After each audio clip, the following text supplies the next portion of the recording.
dear brothers and sisters. So when I started reading some of Swami's books, I felt that I'm getting more and more information about Swami and getting to know Swami very well. And from then onwards, a lot of miracles took place in my life. I want to narrate a simple one. A few days later, after this incident, I went to the same temple, and the chairman of that Sai Baba Center, the Baba Center, called me and asked me to sit in front.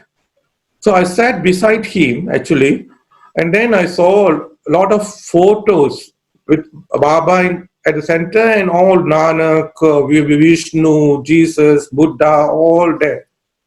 Then suddenly I felt that there was a power in that place, some energy, some unknown energy, and it was going through me. I felt my whole body was shaking.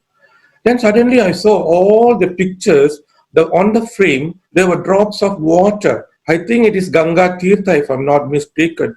Drops forming in front of my eyes. It's not somebody told me, it is just exactly happening in front of my eyes. Then these drops started flowing from all the pictures, all the photographs. And then I couldn't sit there. Even though I was sitting there and I knew that I couldn't stand the energy, I ran behind the temple. Then I cried, shouted and cried, and after some time I came back and sat down.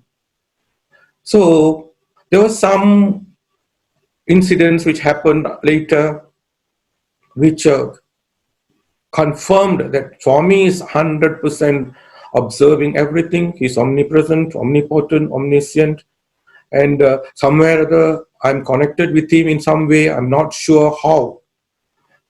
Then I read somewhere Swami telling that I'm not the body. You must always repeat this, he said. All of you must repeat this, he said. I'm not the body. I'm not the emotion. I'm not the mind. I'm not the intellect. I'm not the chitta. I am immortal Atman. You must say that I am the soul. I am divinity. I am God. So this got imprinted in my mind. Maybe on this Guru Purnima day, dear brothers and sisters, if we just take these affirmations and we repeat them continuously, which I did for thousands and thousands of times, and I think that this thing has got programmed into my whole system. I think every cell in my body is imbued with all these wordings. I'm not the body, I'm not the emotion, I'm not the mind, I'm not the intellect, I'm not the chitta, I am immortal Atman. So the next prayer, which I think was given to John Hislop, this thing also went into me. Here, this prayer I repeated thousands and thousands of times. Every time I repeat, something new, something is given to me by Swami. For instance, one day I was just reading and then said, "Oh Lord, take my love and let it flow in fullness of devotion to Thee." Then I realized the first line is actually the value of love, emphasizing love. Then I went to the second one, "Oh Lord, take my hands and let them work incessantly for Thee." And this line was so deep rooted in me that it really makes me serve and serve and serve. So when I say hands here, it says Dharma. So first is the love, then Dharma. The third one, "Oh Lord, take my soul and let it be merged in one with Thee." Then I thought it is the mergence which will bring peace. Then, "Oh Lord, take my mind and thoughts." Thoughts, that means intellect. Intellect will inquire what is truth. So the fourth is truth. And fifth is take my everything and let me be an instrument. If I need to be an instrument, my body, mind, and thought, all my deeds, all must be pure. Thought, word, and deed must be pure. So that is ahimsa. Once your thought, word, and deed is pure, that is ahimsa. So actually, Swami is trying to teach that all the 5 human values are so important, and you must take into your heart, it must go into your soul. So that is how I got in touch with Swami. Then I thought, just like Hanuman in Puttaparthi, he's standing on a rock. So that is faith in God, I thought. Then he moved forward. That is self-confidence. Maybe on this Guru Purnima day, we must make faith as the foundation, faith in Swami, our Lord. And then with self-confidence, move forward to, to help the needy, to do good, to be good. So, dear brothers and sisters, something deep inside, because I was from a very, very poor environment with a lot of negativity in the estates where I knew all the foul languages in the world. So, and then I realized and I read from the papers and I read from the articles. And one thing which really moved me was 70% of the youth in Malaysian prisons are of Indian origin. The majority are Tamils. So 70%, see, we only comprise 7% of the population.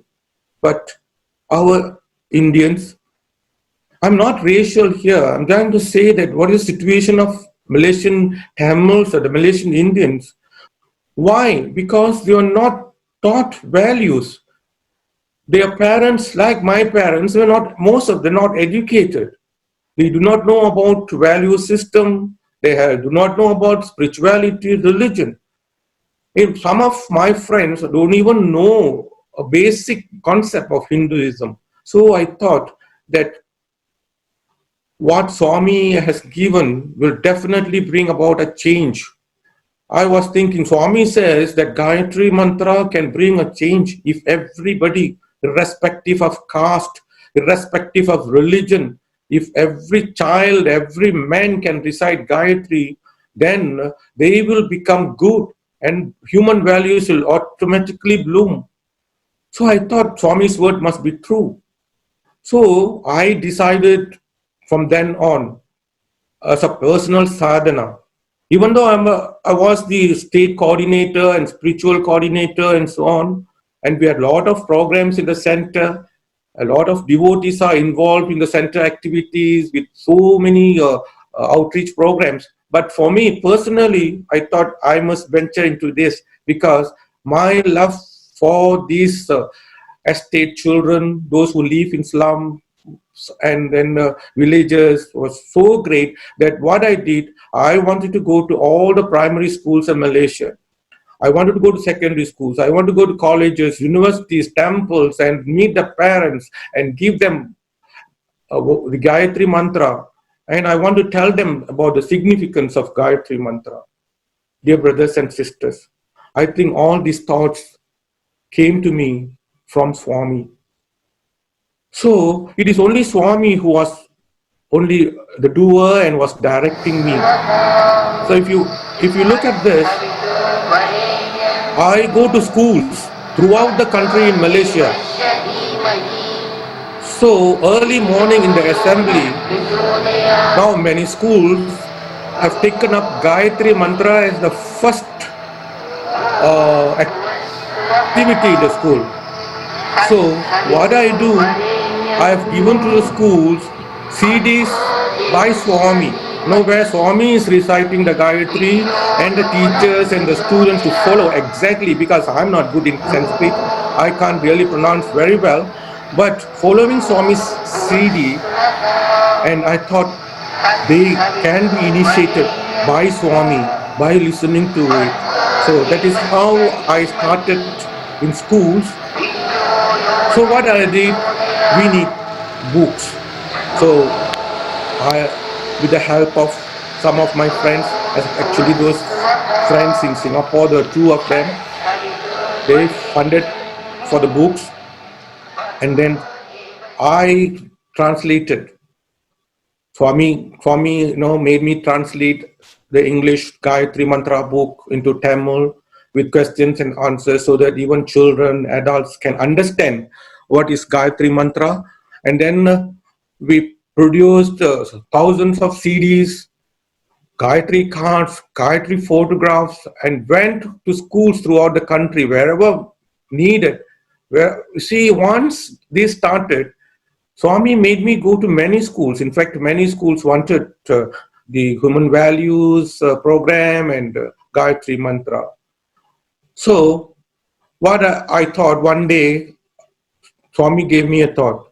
Maybe this is first time in Malaysia, or maybe some many countries they wouldn't have done this.